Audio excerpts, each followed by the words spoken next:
Good afternoon, everyone. I would like to start our presentation with a quick question. How much are we willing to risk? How much are we willing to go through to keep our health close to us?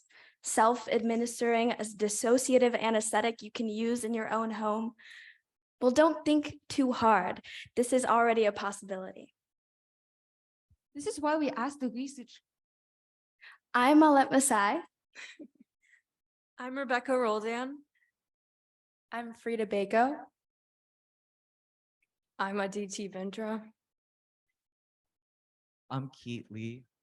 I'm Crystal Fan, not to be confused with the ceiling fan. I'm Mitul Vivek. And I'm Linus Mikaya. So our research question that we posed was, to what extent does ketamine treatment pose, what is the threat of ketamine treatment for individuals with PTSD, but specifically with self-administered treatments at home? So now let's dive into the background information. We have two parts, PTSD and ketamine. PTSD, otherwise known as post-traumatic stress disorder, is mostly prevalent in people who have experienced severe trauma in their past. The severe trauma is later experienced through hallucinations and flashbacks. These hallucinations and flashbacks are then shown through a variety of feelings and emotions. These feelings and emotions can range between extreme sadness to severe anger and frustration. Ketamine is an anesthetic used in humans and animals. However, it possesses a trait that allows for users to feel in an out-of-worldly state, feeling disoriented from society and reality. Its sense of sight and its sense of sound are out-of-worldly. Now let's talk about current telehealth. Current telehealth has improved the accessibility and affordability of healthcare in all. This is shown because telehealth can be done from the own comfort of your home. It can be done without the hassle of traveling to the facility and paying any associated costs with it. Telehealth meetings can also be done during times of emergency and times of unprecedented. This is shown through COVID-19, because during that pandemic, many people resorted to telehealth to get their appointments and get the help they need in terms of healthcare. However, telehealth also has some lacks. For example, it has an assortment of liability and legality issues regarding patient confidentiality and not having a healthcare professional in the room with the patient. So how do these at-home ketamine treatments work? You begin with an initial consultation to ensure that you are right for these procedures. Then you are provided with your first dose of 6 to 24 doses, in which you can take with a professional virtually or by yourself with an audio guide. After another consultation, you will receive the remaining doses and basically can do whatever you want. You can either attend these sessions virtually or you can use the audio guide alone. Since these treatments can be administered and gone through alone at home by the client, the worry is that the efficacy is being endangered by the lack of consultation that is required for this kind of treatment. They're actually only required a 20-minute consultation beforehand, which is not a great business model. And essentially, it is a very different kind of treatment than in clinics, which they offer therapy sessions before, during, and after the ketamine is given to the client. And these are administered or held in the hopes of achieving a very thought-provoking and potentially healing discussion with the client. And what is lost inside this at-home treatment is the physical presence of a fully trained guide. Our main concern should always be for the patient and their safety. The nature of an at-home ketamine treatment is fundamentally dangerous. Who is responsible if anything goes wrong? Who is readily available to assist the patient if they experience an elevation in blood pressure, severe dissociation, or psychosis? No one. At-home ketamine treatments provide an accessible and affordable option for patients who aren't able to go into clinics, but we must realize what our main concern is. We aim to so-called fix this problem.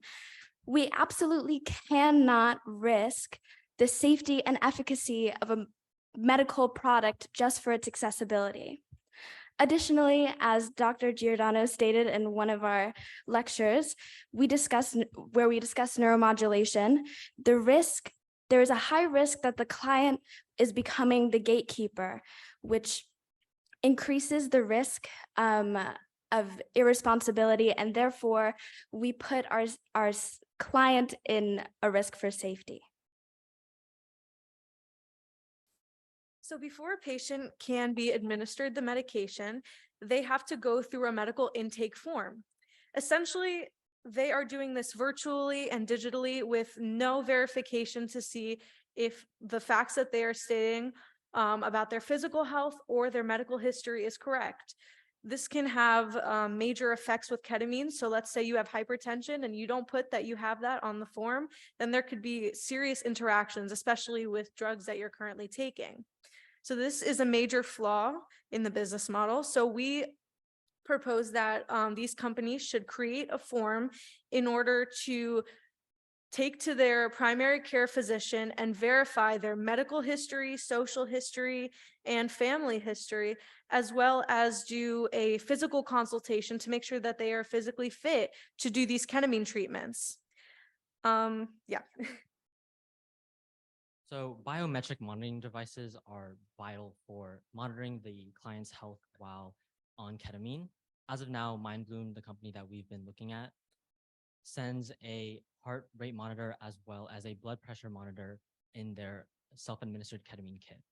While that may seem like enough, there are a bunch of other side effects for clients with PTSD who are on ketamine that would not be shown within these biometric monitors. Some of these include nausea, vomiting, headaches, fluctuation in body temperature, as well as an increase in heart rate, respiration rate, and blood pressure. So these are also signs of, going into a K-hole, which is a very dissociative state where the client is typically unresponsive. They aren't able to communicate with those around them. And having more biometric monitors such as thermoregulation monitors or respiratory rate monitors help to ensure the safety of the client and have a nearby trusted individual either help guide them outside of this dissociative hole or call for further immediate attention. Additionally, companies like MindBloom, who are one of the top pioneering companies in at-home ketamine treatments, currently provide patients with 6 doses at once. So especially with individuals who suffer from PTSD, they are at a predisposed risk for addiction. So by supplying them 6 doses at once before they have done their therapy session, this is putting them in unnecessary risk. So we propose that they do dose-by-dose mailing before your therapy session to just prevent any other risk. Additionally, most companies require that there should be a person physically with you during these ketamine treatments. However, this could be a family member or just a close friend. However, if you have an adverse reaction to the ketamine, they're just average people with no medical training, so they won't know how to treat your symptoms or help you. This is why companies need to implement a engaging and educational service, just like the Red Cross has for training, that has scenario-based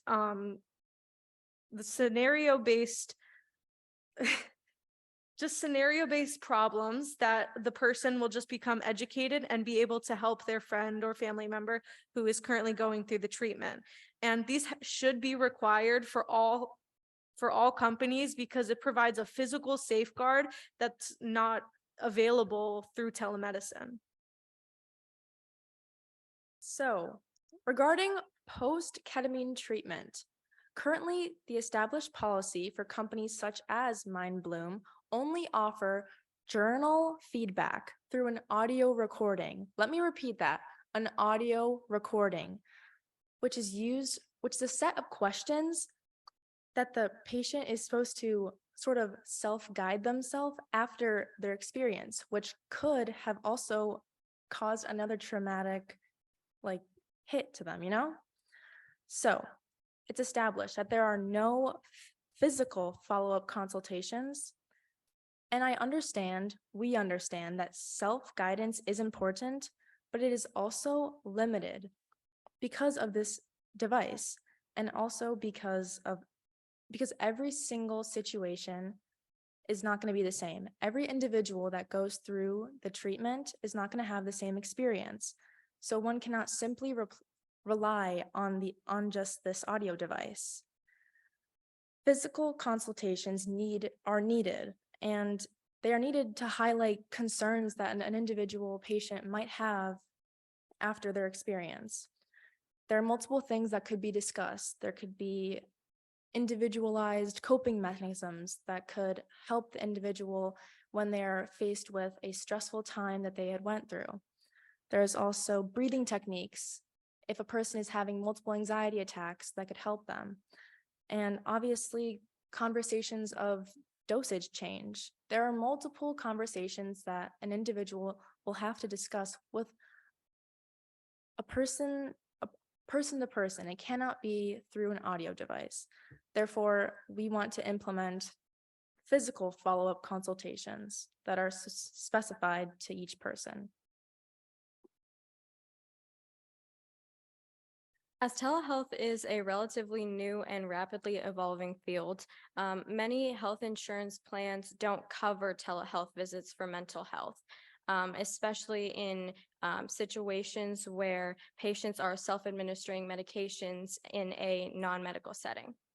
When we add all of these additional costs to the pre-existing costs mentioned before, such as professional help and the medication itself, it can become increasingly challenging for people to pay for all of these expenses in order to keep the treatment functional.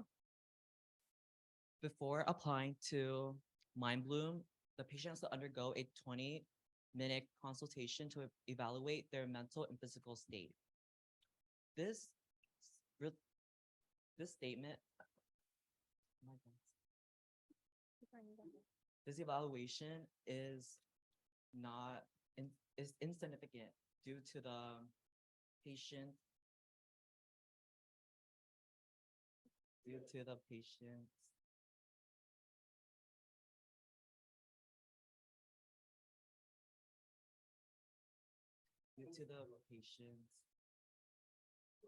well-being changing multiple times. One of the crucial aspects of an additional consultation would be visiting a primary healthcare provider rather than urgent care. Since a primary healthcare provider, such as a physician, they would allow more accurate tests and would have that patient's medical history.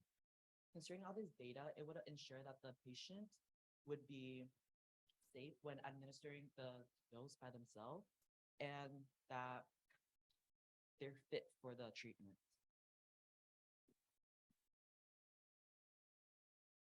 So regardless of any of the precautions that we might potentially add into this regimen, the company still needs and wants to make money. So while we might implement more safeguards for the client, we consequently increase the price of the treatment, and this potentially threatens the, stability and makes the business model more vulnerable. And as of right now, ketamine is typically used to treat depression and abuse of alcohol or abuse of drugs such as cocaine. So when introducing this to a client with PTSD and using ketamine, it's a very different approach. You have to keep in mind that we don't know a lot of the long-term effects yet because of how new this kind of study is. And we don't want to risk anything with even short-term effects that have a strong impact. However,